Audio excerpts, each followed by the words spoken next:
작년부터, 작년에도 여기 와서 강연 몇 번 했었고, 그때 이제 한국 사람 만들기 전반적인 내용은 말씀을 드렸는데, 그때 들으셨던 분들도 있겠고, 근데 오늘은 최근에 지금 김정현 목사님 말씀해 주신 대로 최근에 나왔던 5권에 나왔던 책의 아주 극히 일부분, 제가 봤을 때 가장 좀 새롭고 좀 쇼킹할 수도 있는 그런 부분들만 좀 골라서 조선의 기독교 근대화라는 제목하에 이제 말씀을 드려보도록 하겠습니다.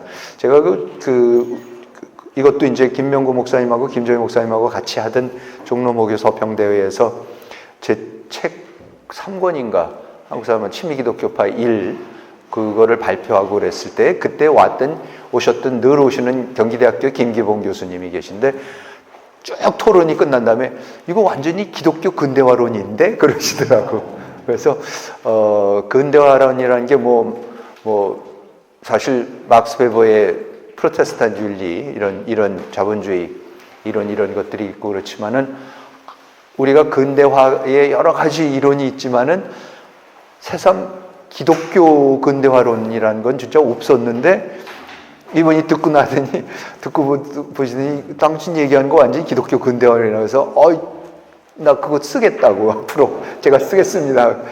그렇게 해서 오늘 처음으로 한번 제목에 붙여봤습니다. 여러 가지 말씀을 드릴 수 있지만 그 중에서 이제 특히 계급혁명과 조선의 계급혁명과 문체혁명에 대해서 말씀을 드려보도록 하겠습니다. 그러니까 기독교인들이 어디서 나온 사람들이고 왜 그 계급적 신분적 배경은 뭐고 그 신분적 계급적 배경이 뭐였길래 기독교를 빨리 받아들일 수밖에 없었고 그걸 어떻게 이용할 수 있었는가를 우선 말씀을 드리도록 하겠습니다. 조선시대는 보이세요? 제가 서서 괜찮으세요? 보이세요? 조선의 지배계층은 4대부입니다. 지배계층이란 말은 다르게 말하면 그 체제는 4대부들의 계급 이해를 지키고 극대화시키기 위해서 만들어진 체제죠. 그러니까 조선시대는 양반, 특히 이제 문반 4대부들의 나라였었던 거죠. 그런데 이제 지금 저는 한국 사람 만들기 위해서 예를 들어서 조선 사람이 이제 없어지고 지금 이제 한국 사람이 만들어지고 있는 때다.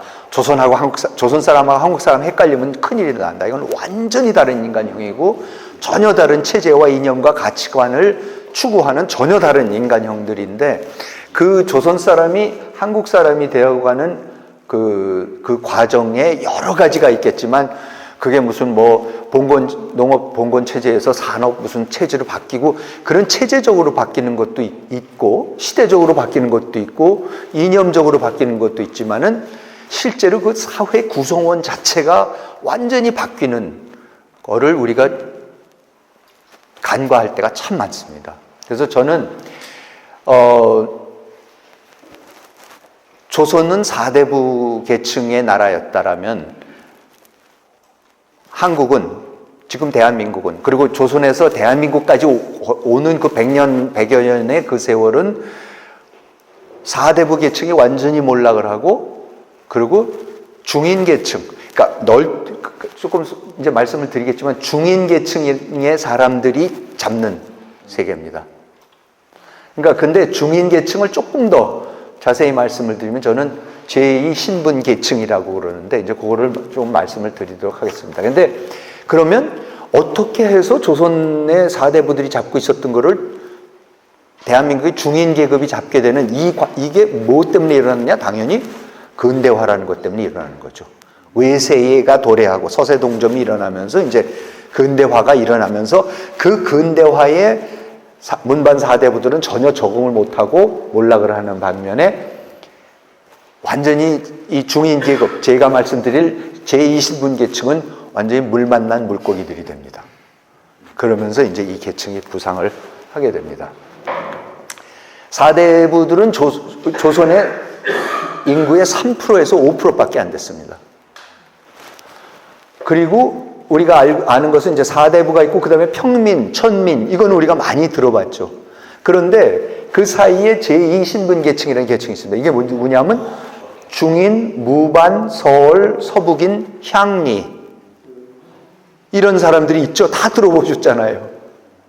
이 사람들은 근데 뭐냐면 딱히 사대부도 아니고 그렇다고 평민, 천민도 아닌 그 중간 계층이죠. 그래서 그걸 이름하여 제2신분계층이라고 미국에 제가 미국서 US에서 가르치고 있을 때 같이 있었던 동료 황경문 교수라는 한국 교포 1.5세 교수가 지금은 호주 국립대학에서 가르치는데 그 양반이 그때 썼던 책이 하버드 대학교에서 박사학위 해갖고 썼던 책인데 Beyond Birth, 출생을 넘어서 이렇게 번역이 돼서 나왔더라고요, 최근에.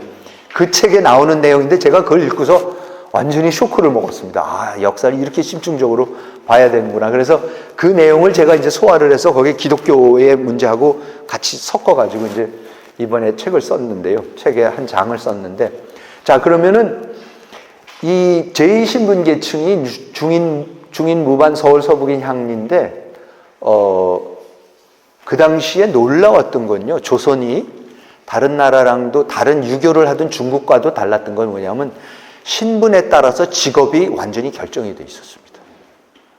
그러니까 중국에서도 일본에서도 그렇지는 않았답니다. 그렇죠? 그러니까 역관이면은 통역하는 역관이면 역관집에서는 역관만 해요. 산관을 하면 산관만 해요. 아전을 하면 아전만 해요. 이거를 신분 간, 그 사회 이동, 계층 간 이동이 절대 용납이 안 됐던 사회입니다. 무섭게 용납이 안 됐습니다. 그래서 저는 사대부는 조선을 분리 통치한, 철저하게 분리 통치한 거다. 아, 그래서 저기, 이거 보시면, 이 보시면 여기 김홍도의 타작이라는 그 유명한 작품 보면 농민들 옆에서 열심히 앞에서 일하는데 사대부는 저렇게 뒤에서 구경하고 있습니다. 근데 제가 봐서는 무료해서 죽으려고 그래. 아주 그냥 재미없어, 인생 하나도. 할 일이 없어서. 민영환 씨, 윤치호 일기에 나오는 겁니다. 윤치호 선생이 민영환 선생을 대동해서, 민영환 씨가 이제 1896년에 러시아의 니콜라이 2세 대관식에 우리나라 조선의 특사로 파견이 되죠. 파견이 될 때 이제 윤치호 씨를 따라 보냅니다. 워낙 이제 윤치호 씨 때 미국에 가서 벌써 10년 지내고 왔기 때문에 영어가 조선 사람 중에서 아마 지금까지도 저만큼 영어 하는 사람은 없을 겁니다. 근데 그분이 이제 윤치호 씨가 따라가서 몇 달을 이제 같이, 그러니까 여행 자체가 떠날 때에 기차 배표를 못 구해가지고 미국을 통해서 카나다로 해갖고, 그러니까 밴쿠버로 해가지고는 뉴욕으로 해서 그래갖고 대서양을 건너가갖고 영국으로 해갖고 독일로 들어가서 폴란드로 해갖고 그래서 러시아를 들어갑니다. 그렇게 그랬고 이제 돌아올 때도 윤치호 씨는 따로 또 혼자서 파리에 가서 파리에서 3개월간 하숙을 하면서 불어를 또 배워갖고 돌아오고 그럽니다. 근데 그때에 윤치호 씨가 4월 11일이면 떠난 지 얼마 한 달도 안 됐을 때예요. 떠난 다음에 일기에 뭐라고 썼는지 아세요? 민영화는 전형적인 조선의 양반이다. 그는 셔츠, 가운, 양말을 신거나 외투의 단추를 채우는 등 모든 일에 시중 들어주길 바란다. 실로 그가 다른 사람들의 도움 없이 어떻게 잠자고 먹는지 내게는 신기한 일이다. 그러니까 정말 양반 사대부들은 종이 없으면 아무것도 못했습니다. 이거는 우리가 생각하는 자본주의형 인간이 됐든지 기독교에서 말하는 성도가 됐든지 자기 일을 자기가 다 아침에 새벽같이 일어나서 손 씻고 다 세수하고 모든 거 하고서 몸을 정결하게 하고 성경을 읽고 밥을 알아서 차려서 먹고 나가서 노동을 하고 들어와서 일을 해야 되고, 이런 그 부르조아적 근대 자본주의적 중산층적 인간형하고 이 양반하고는 극단적으로 다른 인간형입니다. 실로 그가 담배는 너무 훌륭한 너무 훌륭한 비꼬서 하는 겁니다. 담배는 너무 훌륭한 이 신사의 중요한 일부다. 그가 가지고 있는 권련, 입담배 그리고 파이프용 담배를 모으면 러시아에서 담배 가게를 쉽게 열 수 있을 것이다. 그가 병에 대비해 준비한 조선 약재들은 양으로만 친다면 아마 그를 영원히 죽지 않게 할 수 있을 것이다. 그러면서도 그는 이성이 있고 유머 감각도 있는 신사이다. 그는 먹거나 마시는 일로 자기 자신이 조소를 당하거나 부끄러운 일에 노출이 될 것이 분명하다면 먹거나 마시지도 않으려 할 것이다. 이 점이 그의 진동이다. 체념을 엄청 중시했던 사람이고, 이렇게 저런 여러 가지 담배나 이런 거 갖고 멋을 부리고, 그렇죠? 자기 몸에 대해서 극진하게 생각을 하고, 그렇지만 노동 같은 거는 전혀, 심지어 자기 옷에 단추 잠그는 것조차도 안 하려고 하는 그런 사람이, 그게 조선의 양반입니다. 여러분, 민영환 선생 그러면 민충전공해서 안국동에 동상도 있고 그래서 그나마 우리가 존경하고 초청하는 분인데, 내용을 들여다보면은 글쎄요, 뭐 그 당시 상황으로서 특히 민씨들 중에서는 그나마 나은 분이었죠. 정말 그 민씨 척적 중에서는 민영익 이런 사람에 비해서는 사촌이지만 훨씬 나은 분이기는 했지만, 그분이 저랬다는 것을 보면, 야, 가히 그 당시에 이 권문세가 이 대단한 집안의 양반 4대부 집안의 사람들이 어떤 지경이었다는 걸 알 수가 있을 겁니다. 자, 그러면은 그게 이제 양반의 전반적인 건데요. 아까 이제 5가지가 그 제20문계층이 무반에서부터 시작했는데, 무반이 그러면 우리가 보통 양반 그러면 문반 무반 아니에요. 그게 양반이거든요. 근데 우리가 보통 지금 와서 양반 그러면 무반은 치질 않죠. 문반만 치는 거죠. 근데 그럼 무반이 왜 그렇게 나중에 몰락을 하게 되는가? 그러니까 이성계가 무반이었고, 최영 장군도 무반이었고, 그렇죠? 뭐 사실 태종 이방원도 무반이었지, 일종의. 물론 그 사람 문과 시험을 치긴 했지만, 아무튼 그러면은 무반의 역할이 조선 초에는 굉장히 같았을 수밖에 없죠. 근데 그 신분이 완전히 이제 뒤떨어지기 시작합니다. 문반에 대해서. 근데 제가 그걸 이제 여러 가지로 우리가 그걸 이유를 따져볼 수가 있는데, 우선 제가 우리나라 과거 시험 사전이 있더라고요. 그래서 거기에 보니까 모든 왕조 때의 그 문과 급제자 수, 이게 쭉 나와요. 그래서 연도별로 1392년에서부터 1905년 4년인가 그때까지 그 쭉 나오더라고요. 그래서 그걸 제가 계산기 두들겨 갖고 이제 평균 내고 그 짓을 해갖고 이 대표를 책이 늦어진 여러 가지 이유가 있었지만 그 중에 하나는 저것 두들기고 앉아있어. 저건 AI가 잘 못해주겠노. 안 되는 것 같아. 그래서 아무튼 근데 뭐냐면 이렇게 보시면 돼요. 이게 뭐냐면은 이게 태조 때에는 제가 낸 평균 2번 봤습니다. 문과 시험을 태조가 재위 기간 동안 2번 봤고, 한 번 볼 때마다 평균 33명을 뽑았습니다. 그러니까 문과는 한 번도 안 봤고, 태조 때는. 정종 때는 그러니까 문과는 한 번이고, 그럼 태종 때는 문과를 11번 보고 평균 25명을 뽑았고, 무과는 7번을 보고 평균 22명을 뽑았습니다. 제일 많이 무반을 뽑았던 거는 1407년 33명이죠. 그러면 되게 이렇게 놀랍게 문과를 보시면 33, 25, 24, 36, 18, 16 하면서 이게 끝까지 20명, 20명, 30명, 문과는 정확하게 열몇 명에서 15명에서 30명까지 이상을 안 뽑습니다. 500년 동안 대단합니다. 그렇게 지키거든요. 근데 무반을 보세요. 무반은 처음에는 잘 갑니다. 그러다가 1556년, 여기 가야지. 1593년 되면은 1785명을 뽑죠. 왜? 임진왜란이 일어났으니까. 그렇죠? 그리고 1597년이 되면 1686명. 왜? 정유재란이 일어났으니까. 그렇죠? 다시 한번 쳐들어오는 거죠. 그래서 1686명이 되는 거고. 그다음부터는 인조 때에 1637년에는 5500명을 뽑습니다. 이게 아마 뭐 말송시열과 같이 앉아서 북벌하겠다 뭐 이런 얘기를 해서 아마 뽑았을 수도 있을 텐데, 여러분, 무반이면 이게 장교급들을 뽑는 거거든요. 일반 사병 뽑는 게 아니에요. 근데 5000명씩 뽑아서 뭐를 할까요? 어디다가 쓸까요? 그런데 그런 식으로 보면 효종 때는 1332명, 인조는 아직 북벌이 아니구나. 효종 때 그랬고, 북벌이고, 흉종 때는 17,000명을 뽑을 때도 있더라고요. 한 해에. 1676년에. 그리고 이제 보시면은 뭐 1,300명, 보면 2,800명, 1,000명, 고종 때 들어오면 1,400명, 2,500명, 1,800명 하는데 저 뭐에다 썼겠어요? 안 썼어요. 뭐에다 썼죠? 매과. 매과가 뭔지 아세요? 과거를 파는 거죠. 돈 받고 팝니다. 그게 아주 그 조선 몰락 타락하는 아주 결정적인 예 중에 하나가 매과. 매관, 매직, 매과. 네? 그렇게 되는 겁니다.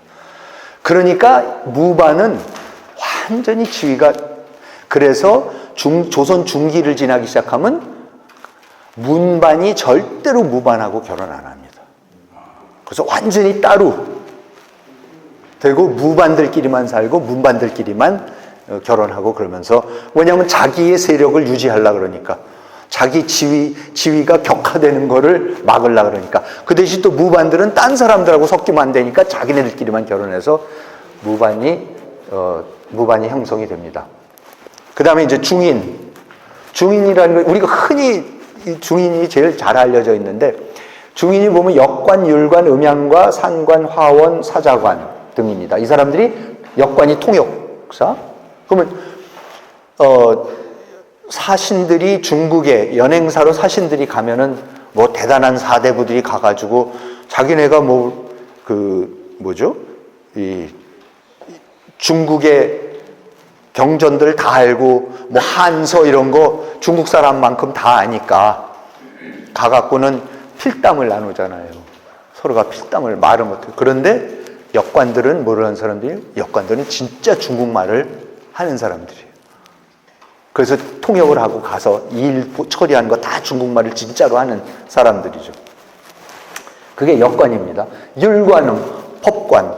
예를 들어서, 그러니까 무슨 누구한테 벌을 내리려면 곤장을 몇 대 때릴 거, 그러면 이제 대명료를 찾아보고 해야 되는 율관이 있어야 되는 거고, 음양관, 점성관, 당연히 이제 점성은 가장 농업국가에서는 워낙 중요한 거니까 점성관이 음양관이 있어야 되고, 산관, 회계 보는 사람. 그 다음에 화가, 사자관은 이제 필사관은 뭐 인쇄술이 발달되고 요즘같이 이렇게 컴퓨터가 있기 전에는 제일 중요한 게 누가 필사하고 앉아 있어야 돼요. 책 한 권이라도 나눠서 보려면 누군가가 필사를 해야 됩니다. 그러니까 필사관이 굉장히 중요한 역할을 하죠. 자, 그런데 저런 거를 문반 사대부가 합니까? 저런 천한 일 절대로 안 하죠. 그래서 저런 거는 잡과를 통해서, 잡과가 뭐 문과, 무과, 잡과, 잡스러운 거, 자질구레한 막된 것을 하는 사람들, 그 사람들이 이제 중인이 되고, 그 사람들은 자기네들끼리만 결혼을 하는 그런 사람들이 되고, 문반 사대부들은 사서삼경, 사문, 문학도학 이제 이런 거 갖고 과거를 치는 사람들이죠. 그런데 여러분, 이게 뭡니까? 외국어하고 법하고, 그렇죠? 회계사, 변호사, 회계사, 통역사. 지금 이게 뭐 이 시대에는 가장 필요한, 가장 존경받는 사람들이 저 시대에는 잡것들, 잡스러운 것들이었습니다. 중인들이었습니다. 세상이 이렇게 바뀌는 겁니다. 서월이라는 게 또 있습니다. 그러면 고려 시대와 달리, 고려 시대까지만 해도 정부인, 이제 첩이 있더라도 첩의 자식들도 똑같이 대해줬지만, 조선에 들어와서는 첩의 자식들은 아예, 어떻게 보면 이제 정부인을 제대로 대접을 하겠다라는 뜻이기도 하지만, 자관 첩의 자식들은 이제 자식으로 안 치는 거죠. 그래서 거의, 그러니까 불법 내지는 불륜인 셈이죠. 그러니까 자식들을 인정을 안 해주는 거죠. 그래서 서라는 거는 뭐냐면 양인 출신의 첩이 양인 출신이면은 서고, 그리고 천인 출신일 경우에 얼이에요. 근데 대개 조선 사대부들이 자기 집에 여종을 첩으로 들인 경우가 많았습니다. 그래서 거의 다 천출이죠. 그 자식들이, 어머니가 천출이 되는 거죠. 그래서 이제 유명한 뭐 길동은 아버지라고 못하고 뭐 이제 그런 얘기가 나오고 그러는데, 얼마나 서월이 많이 배출이 되는지, 사실 뭐 그렇죠. 새 부인, 젊은 부인 얻어갖고 아이를 더 많이 낳겠죠. 그래갖고 그렇게 서월이 많습니다. 그래서 예를 들어서 1823년이 되면은 9,996명이 상소를 올려요, 서월들이. 허통상소. 제발 우리도 과거 좀 제대로 보고, 과거 보고 되면은 좀 승진 좀 하게 해달라고. 그런 상소를 9,000명이 연명상소를 올리고 81년에는 48년하고 51년에도 9,000명씩 그런 걸 올릴 정도로, 그러니까 사회의 그 불만 세력, 그 체제에 대한 이 불만 세력이 이루 말할 수 없는데 서월들이 대표적이죠. 많은 경우에는 아버지들이 그래도 교육을 시켜줘요. 그래서 무지하게 똑똑하죠. 그러니까 정조 같은 경우에 유명한 서울 출신들을 그 중용을 하는 그런 왕들도 있었지만 대개는 아닙니다. 그 다음에 이제 향리죠. 향리라는 게 이방 형방하는 아전들이다. 지방행정입니다. 그러니까 누군요? 이도령이 과거에 급제해갖고 어딜 가죠? 남원에 이제 사또로 암행어사 출도해서 사또로 오잖아요. 그러면 대개는 자기 고향에 못 가니까, 그러니까 사또가 오면 아무것도 몰라요. 더군다나 공부한 게 사서삼경 공부했어요. 그럼 아무것도 모르고 그 현지 상황에 대해서는 특산물이 뭔지, 인구 구성이 뭔지, 뭐 소출량이 얼마, 아무것도 모르고 가요. 그리고 모든 행정은 실제로 아전들이 다 하는 거죠. 거기 토백이 아전들이. 이게 W 주교, 카톨릭 주교님이 1840년에 42년인가에 우리는 들어와서 40몇 년이죠. 46년인가 들어서 1866년 병인 박해 때 순교하는 분인데, 이분이 이제 그 남겨놓은 기록들에 나오는 조선 천주교회사에 나오는 얘기인데요. 고을마다 아전의 수는 꽤 많다. 주요 한 6에서 8명은 대신들과 비슷한 관직명을 가지고 있고 같은 성질의 직무를 작은 규모로 수행한다. 그러니까 6조 판서할 때 6조, 2조 형조 하는 걸 그대로 이방 형방에서 그대로 하는 거죠. 그 지방에서도. 그것은 각 지방 관청이 중앙정부의 본을 따서 조직되어 있기 때문이다. 이래야 그들은 많은 권력을 가지고 있으며 평소에 그들을 하인 취급을 하면서도 그들의 하는 대로 질질 끌려가는 수령보다 더 많은 권력을 가지고 있는 경우가 자주 있다. 다른 아전들은 위에 말한 아전들에게 복종하는 서기나 수의 또는 하인들이다. 이 모든 아전들은 사회에서 하나의 계급 같은 것을 이루고 있다. 그들은 거의 언제나 자기들끼리 혼인하고 그들의 자제들은 같은 직업을 택하며 직무를 얻고 유지해 나가는 수완에 따라 대대로 재판소에서 높거나 낮거나 한 직무를 수행한다. 그들이 없으면 행정이 되어가지 않는다고 주장하는 이들이 있는데 실정을 살펴보면 옳은 말인 것 같다. 온갖 농간, 음모, 계략에 능숙함으로 그들은 백성을 착취하고 수령에 대하여 자신들을 지키는 데 놀랍도록 정통해 있다.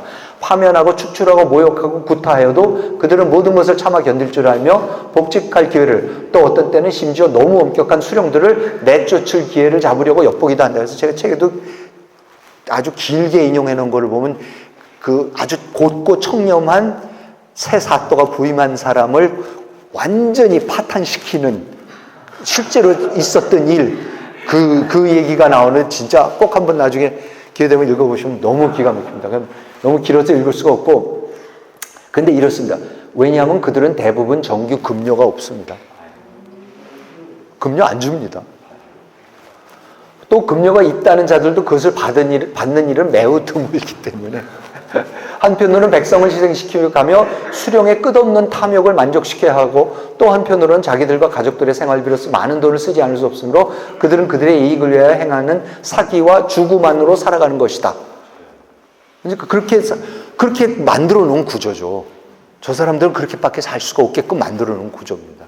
그래서 정말로 그러고 나서 이제 다산이 써놓은 거를 보면은, 근데 저러고 나면은 정부에서 뭐를 아무것도 모르는 괜히 암행어사 출두여 해갖고 가갖고 너 아전들이 다 잘못해서 맨날 두들겨 패고 그러는데 실제로는 그 사람들 잘못이 뭐 지네가 사대부들이 다스리지 않으면서 그런 짓이나 한다라고 써놓습니다. 자, 그 다음에 이제 서북인이 있습니다. 서북인은 뭐냐면 평안도 황해도 사람들입니다. 서인이 평안도 황해도고, 북인이 함경도입니다. 사실 조선 초에 워낙 북쪽에서 인구가 없었기 때문에 조선 초에 남쪽에서부터 대거 이주를 시킵니다. 그러니까 사실 함경도, 황해도, 평안도 사람들도 다 뭐 전라도, 경상도 사람들이겠죠. 이제 글로 다 이주를 시켜버리는 거죠. 그래서 갔는데 거기에 가면은 북쪽 사람들은 차별을 하기 때문에 아무도 거기에서는 사대부라는 계층이 나오질 않습니다. 거기서 사대부 공부를 해가고 과거를 쳐봐야 승진이 안 돼요. 북쪽 사람이 서북인이라 그러면. 그러면 북쪽에는 사대부가 없었습니다. 북쪽에는 뭐만 있었냐면은 어쩔 수 없죠. 상인. 먹고 살아야 되니까 상인. 농사 짓는 사람들하고 상인하고, 그 다음에 이제 북방지역이라고 맨날 평안도 관찰사, 뭐 평안감사 뭐 이래가지고는 군인들이 이제 가 있었던 거 정도죠. 그렇죠? 그런 사회가 서북 사회였었습니다. 그래서 서북 지방의 토호 세력은 무반이나 상인이었습니다. 남부하고 남쪽하고, 기호지방 남쪽하고 완전히 다른 사회입니다. 그래서 이중환의 택리지에 보면, 1751년에 나온 택리지에 보면은, 함흥에서 북쪽은 산천이 거칠고 험하며 풍속이 사납다. 기후는 춥고 토지가 척박해서 곡식이라고는 조와 보리가 있을 뿐 벼는 별로 없고 목화는 전혀 없다. 그 지방 민들은 개 가죽을 입고 추위와 금주를 견디니 마치 여진족과 같다. 그러니까 실제로 여진족을 북인이라 그럽니다. 숙종이 청나라의 강희제를 부를 때에 저 북인하고 이렇게 불렀었습니다. 그러니까 사실은 함경도 쪽은 여진족이라고 이제 생각을 하는 거죠, 대략. 이것도 계속되는 겁니다. 일찍이 태조가 무장으로서 왕씨로부터 왕위를 물려받았기 때문에 그를 도운 공신들 중에는 서북지방의 용맹스러운 장수가 많았다. 그렇죠? 이성계 본인이 함흥 사람인데. 그러나 이미 나라를 세운 뒤에는 서북지방 사람은 높은 자리에 등용하지 말라는 영을 내렸다. 그래서 평안도 함경도에는 300년 이래로 높은 벼슬을 한 사람이 없다. 혹 과거에 급제한 자가 있어도 벼슬은 겨우 수령에 그쳤고 이따금 대간의 후보자 명단에 오른 자가 있었지만 이것은 매우 드문 일이었다. 오직 정평 사람 뭐쩌고 하면서 몇 사람 예를 들고, 또 나라의 풍속이 집안 내력을 중히 여겨 서울 사대부들은 서북 사람하고는 혼인을 하지도 않았고 사귀지도 않았다. 서북 사람들도 감히 서울 사대부와 사귈 생각을 하지 못했다. 이리하여 서북 두 도에는 마침내 사대부가 없어지게 되었고 서울 사대부들도 거기 가서 사는 자가 없었다. 그러므로 서북 지방인 함경, 평안 두 도는 살만한 곳이 못 된다. 윤치호 선생이 일본, 중국, 미국을 다 보고 돌아와서 1897년에 또 이렇게 일기에다 씁니다. 7월 14일 날 일기입니다. 수치스러운 현 왕조의 창시자. 수치스러운 현 왕조의 창시자는 함경도 출신이다. 함경도 사람들이 다른 지역 사람들보다 더 남자답고 진취적이기 때문에 그 창시자가 왕조를 전복시키는 실예를 보여주었기 때문에, 또 그 창시자가 이기적이고 근시안적이기 때문에 그 창시자 또는 그의 직계 후손은 함경도를 정치적 장애 상태에 두었다. 따라서 함경도 지역 백성들은 불명예스러운 500년 동안 상놈 취급을 받았고 중앙조정이나 지방관으로부터 착취당하고 압박당해 온 것이다. 여러분, 서북인 이북 출신이라고 그랬을 때 그분들이 갖고 있었던 세계관, 조선 체제에 대한, 우리나라에 대한 생각이 어땠던가를 사실을 우리가 이해를 해야 되는 겁니다. 전혀 달랐습니다. 자, 그런데 그럼 이 계층이 어떻게 해서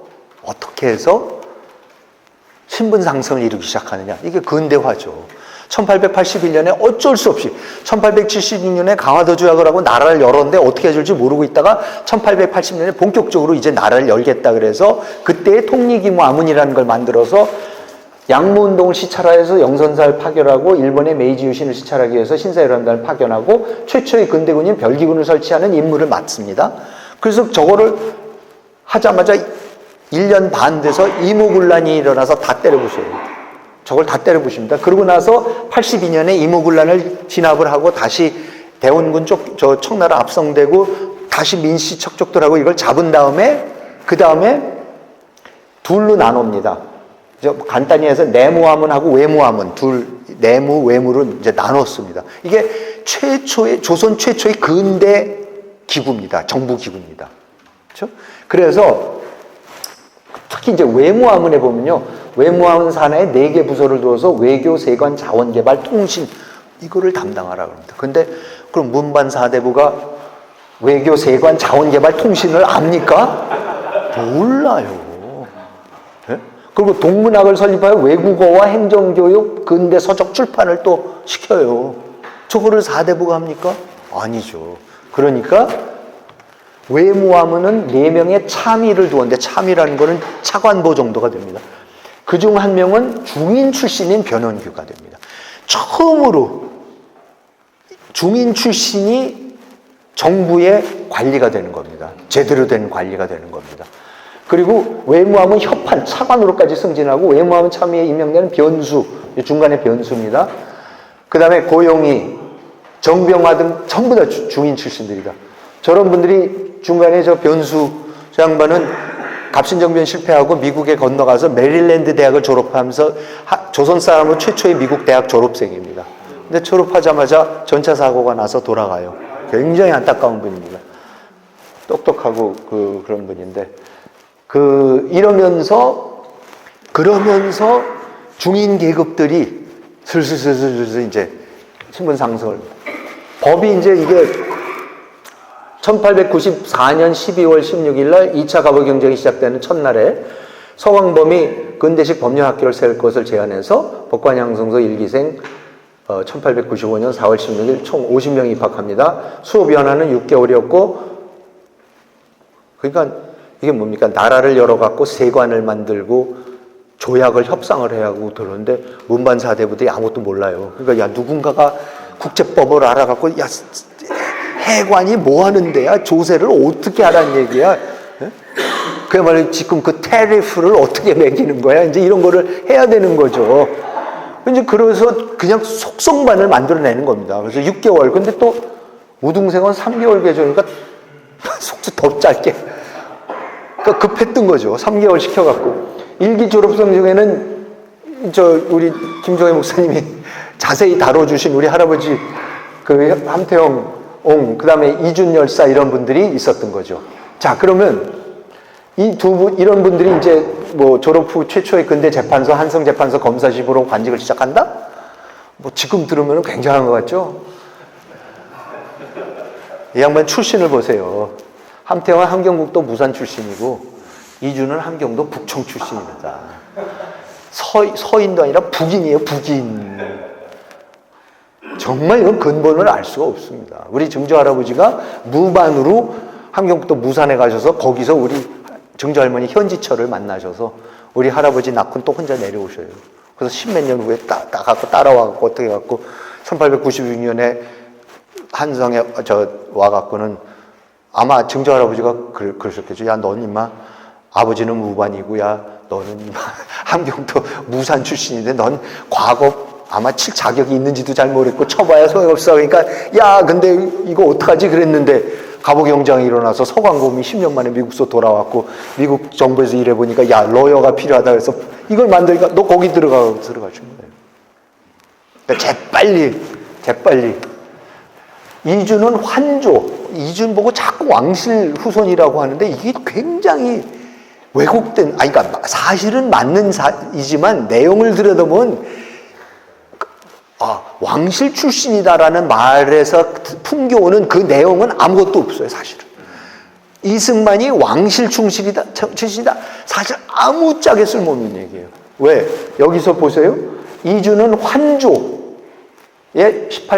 환조의 아들, 그러니까 이자춘, 이성계의 아버지, 이자춘의 아들인 완풍대군의 18대 손. 완풍대군이 그럼 누구예요? 태조 이성계의 이복형이야. 근데 이복형이면 누가 서자였는지 지금 그 태조가 서자였다는 얘기인지 이준이 서울 출신인지 사실 모르겠습니다.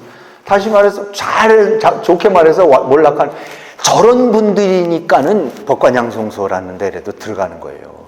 다른 방법이 없으니까.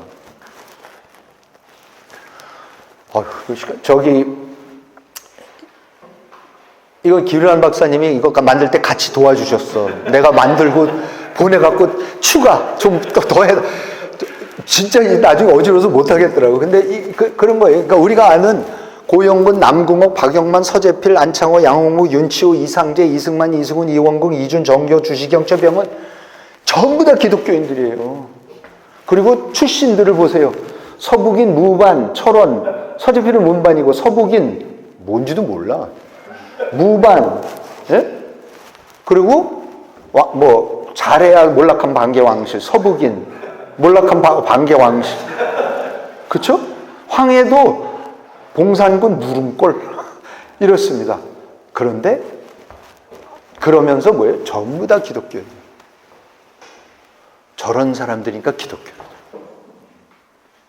그렇게 연결이 되는 겁니다, 이게. 그러니까 중인계, 제2 신분 계급 사람들이, 그렇게 차별받던 사람들이 근대화의 기회를 해서 그 기회를 재빨리 이용해서 올라타서 신분 상승을 이루는 동시에 이 사람들이 유교에 대해서, 주자성리학에 대해서 무슨 미련이 있었겠어요? 전혀 없죠. 그런데 그러면 이 새 세상의 새 이념으로 뭐를 할까 했는데 뭐 서북지방에서 맨 맹렬하게 내려왔던 게 기독교인데, 개신교인데, 그러니까는 개신교로 엄청, 그래서 이 계층의 종교는 개신교로 됩니다. 그래서 넘어가겠습니다. 이거 시간이 된지 모르겠습니다. 조금만 더 하겠습니다. 이제 문체혁명 얘기를 좀 간단히 말씀드리면요. 우리가 3권에서 제가 이제 그 얘기를 처음 꺼냈지만은 5권에서 아주 이번 책에 더 자세하게 한번 다뤄왔는데 이런 겁니다. 유럽에서 근대 국가, 유럽에서 근대인, 근대 독일인, 근대 영국인, 근대 프랑스인, 근대 뭐 네덜란드인, 이런 사람들이 어떻게 만들어졌느냐. 제일 중요한 거는 라틴어로만 쓰였던 성경을, 그거를 자기네 구어체로, 그냥 보통 사람이 시장 바닥에서 막 장사하고 술주정하고 소리 지르고 싸우고 집안에서 쓰던 그 말, 이 고급스러운 아름다운 라틴, 성경말이 나는 라틴 말이 아닌 그 말로 번역을 해내기 시작하면서 나오는 거죠. 그래서 루터가 그걸 번역하는 과정에서 독일어를 창제를 하는 거고, 우리가 알고 있는 근대 독일어를, 틴들이 영어를, 우리가 알고 있는 근대 영어를 창제하는 거고, 로스 언더워드 어펜셀러 게일 존스 레놀즈가 그 과정에서 한글을 창제하는 겁니다. 우리 국문을 창제를 하는 겁니다. 틴들 신학청서는 다 독일에서 도망가서 신학청서 다 번역해서 그걸 몰래 그 짐칸에다가, 영국으로 들어오는 짐칸에 다 숨겨갖고 들어와서 그걸 읽게 하는 게, 나중에 로스 목사가 번역을 해갖고 그 권서인들한테 짐칸에 몰래 숨겨가지고 거기에서 그 페이지들 모은 거 사이에다 숨겨갖고 들어와서 퍼뜨리는 거랑 똑같습니다. 그래서 이제 구약 성경을 한 3분의 1까지 번역했다가 잡혀서 이제 화형을 당하죠, 틴들은. 존 스켈턴이라는 사람이 헨리 8세의 가정교사였었는데, 그러니까 뭐냐면은 그 당시 사람들이 봤을 때 자기네 말은 천박했어요. 구어체는 너무 천박해서 하나님의 말씀을 담을 수가 없어. 라틴은 너무 멋있고 한문은 너무 멋있는 말인데, 고급스러웠는데, 이 구어체 독일어, 구어체 영어, 구어체 한국 조선어는 이거는 너무 쌍스러워서 감히 담을 수가 없어. 그랬는데 영국이 똑같았어요. 그 스켈턴이라는 사람이 이런 얘기를 써놓겠습니다. Our natural tongue is rude. 우리의 구어는 저속하다. 그리고 밝게 치장하기가 어렵다. 지금 영어 얘기예요. 다듬어진 단어들은 원기가 넘치지만, 그러니까 라틴어, 우리의 언어는 너무나 녹슬었다. 부패하였고 어색하고 너무나도 지루한 단어로 너무나 가득 찬, 내가 화려한 글을 쓰고자 한다면 어디서 찾을지 알 수 없다. 나의 뜻을 전할 수 있는 말들을. 이게 그런데 저거를 틴들이 번역을 해내면서 기가 막힌 영어가 나오기 시작해요. 그 천재성은 틴들이 만들 말들입니다. 중재, intercession, 속죄, atonement, 이런 말들이 영어에 없었던 말을 다 틴들이 만들어내요. Passover, 유월절, 과월절, mercy seat, 치은 자, scapegoat, 희생양이라는 것도 틴들이 만듭니다. 예? 그리고 땅의 소금, the salt of the earth라는 그 표현, 킹 제임스에 나오는 그 아름다운 영어들이 거기서 나옵니다. Let there be light, 이것도 틴들입니다. The spirit is willing. This thy brother was dead and is alive again and was lost and is found. 네? 저 뭡니까? 저 탕자의 비유에서 아들이 돌아왔을 때, 어린 아들이 돌아왔을 때 그 영어의 리듬이 그 바로 전 세대에 아까 스켈튼이라는 사람은 너무 저속하고 투박해서 못 쓰겠다는데 틴들이 저걸 번역해내면서 새로 만들면서 그 틴들의 말 때문에 이제 셰익스피어가 나오는 거고 밀턴이 나오는 거고 그러면서 킹 제임스 버전이 킹 제임스는 신약은 다 거의 다 틴들입니다. 그대로. There were shepherds abiding in the field 이런 거. 목자들이 거기에 거하며 abiding 이런 말. Beasts of the field, birds of the air. 이게 뭐냐면 히브리어의 연계형 표현이라는 게 있대요. 그걸 처음으로 갖고 들어와서 그거를 영어에다 적용을 해서 영어의 어순하고도 하나도 안 맞았는데 그걸 다 만들어냈답니다.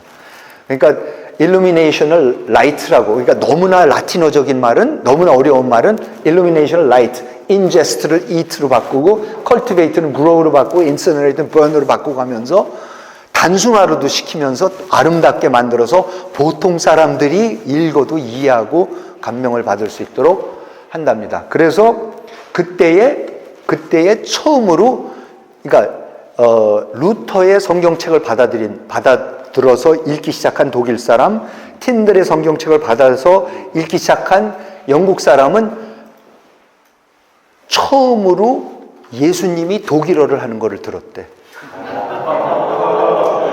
예수님이 최초로 영어를 하시는 걸 들었대요. 그 전까지는 라틴 말로만 들었었는데. 그러니까 조선 사람들은 예수님이 우리나라 말을 하시잖아, 조선 말을. 그게 기가 막힌 너무나 놀라운 일입니다.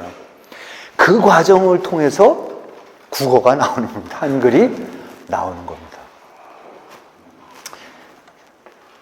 로스 목사가 혼자 앉아갖고 거기서 그 누구시죠? 그 두 분, 저 소래 교회 서상윤하고 서경조 그 목사님 두 분, 그분들을 이제 와갖고 맨날 의주 분들이 저기 인코까지 와서 고려문이라는 데까지 와서 장사하다가 드디어 이제 병이 걸려갖고 고쳐주고 나니까는 그때부터 거기 앉아갖고 알고 보니까 언문이라는 거 있다 그래서 번역을 하기 시작하잖아요. 그래서 그 번역을 해냈는데 그 전부 다 의주 사투리래요. 그 표현들이 전부 다. 그래서 나중에 이제 언더우드 아펜셀러 이런 분들이 보고 너무나 이건 곤란한 게 많다 그래서 그걸 바탕으로 다시 번역을 하기 시작을 하지만 아무튼 그 로스 목사가 1882년부터 그러니까 1800 전부터 번역을 하기 시작해서 그래가지고는 영국 성서공회에서 인쇄를 해서 그거를 아까 말씀드린 권서인들을 통해 가지고 몰래 밀반입을 하기 시작해서 이제 퍼뜨리기 시작하는 거죠.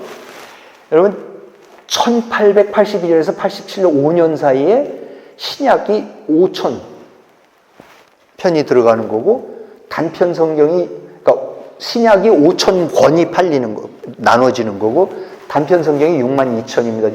6개가 67,000입니다.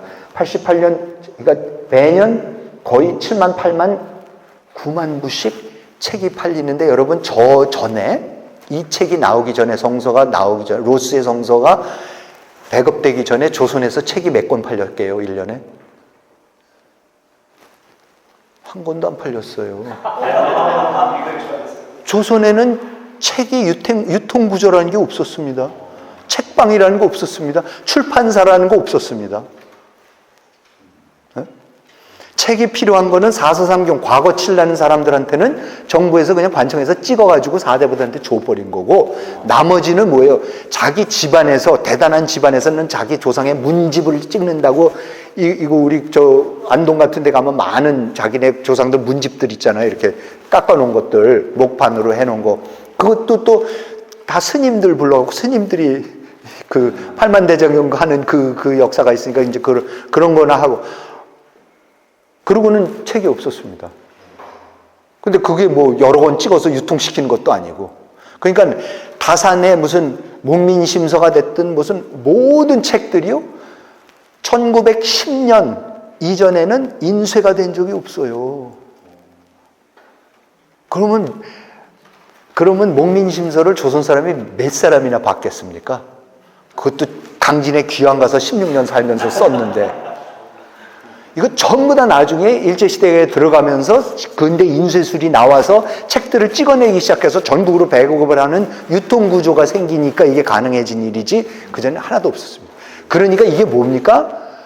조선 사람들이 처음으로 책이라는 걸 보는 거예요. 최초의 일입니다.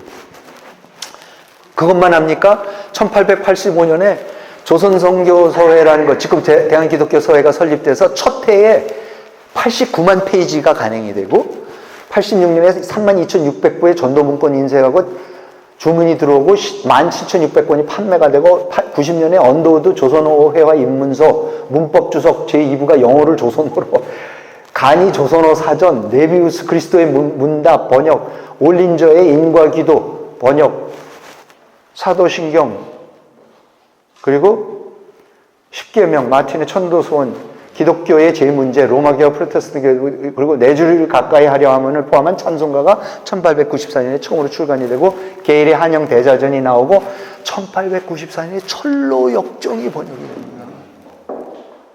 그럼 조선 사람들이 한글을 배워서, 한글을 왜 배웁니까? 성경 읽으려고. 그리고 한글 배운 다음에 뭘 읽습니까? 성경 읽는 거죠. 그 다음에 뭘 읽어요? 철로역정. 그러면 조선 사람들이 언제 소설을 처음 읽어봅니까? 철로역정이 조선 사람들의 최초의 근대 소설이죠.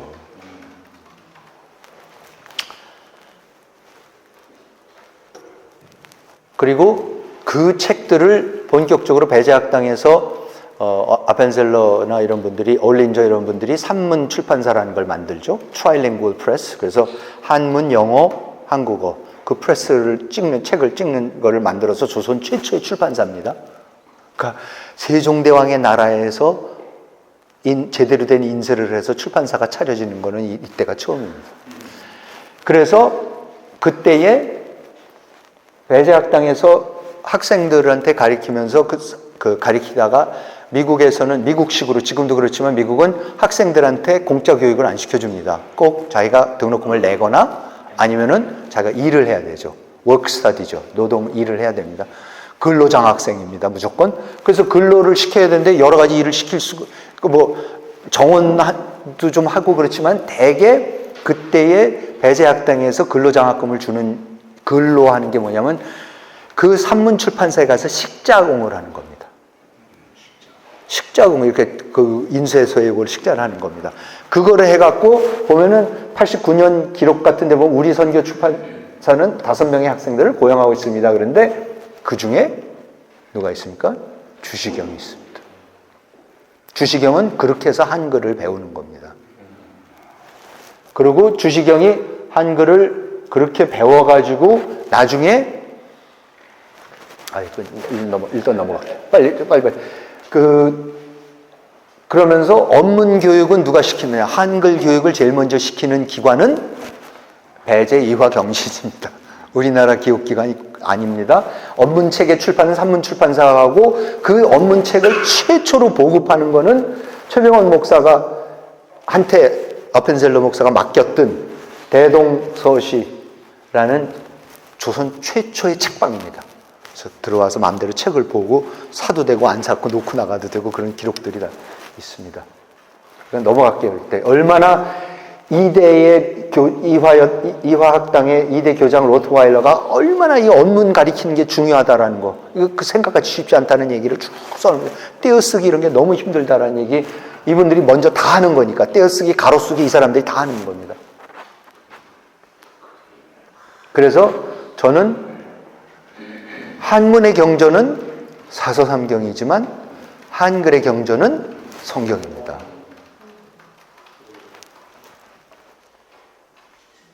그리고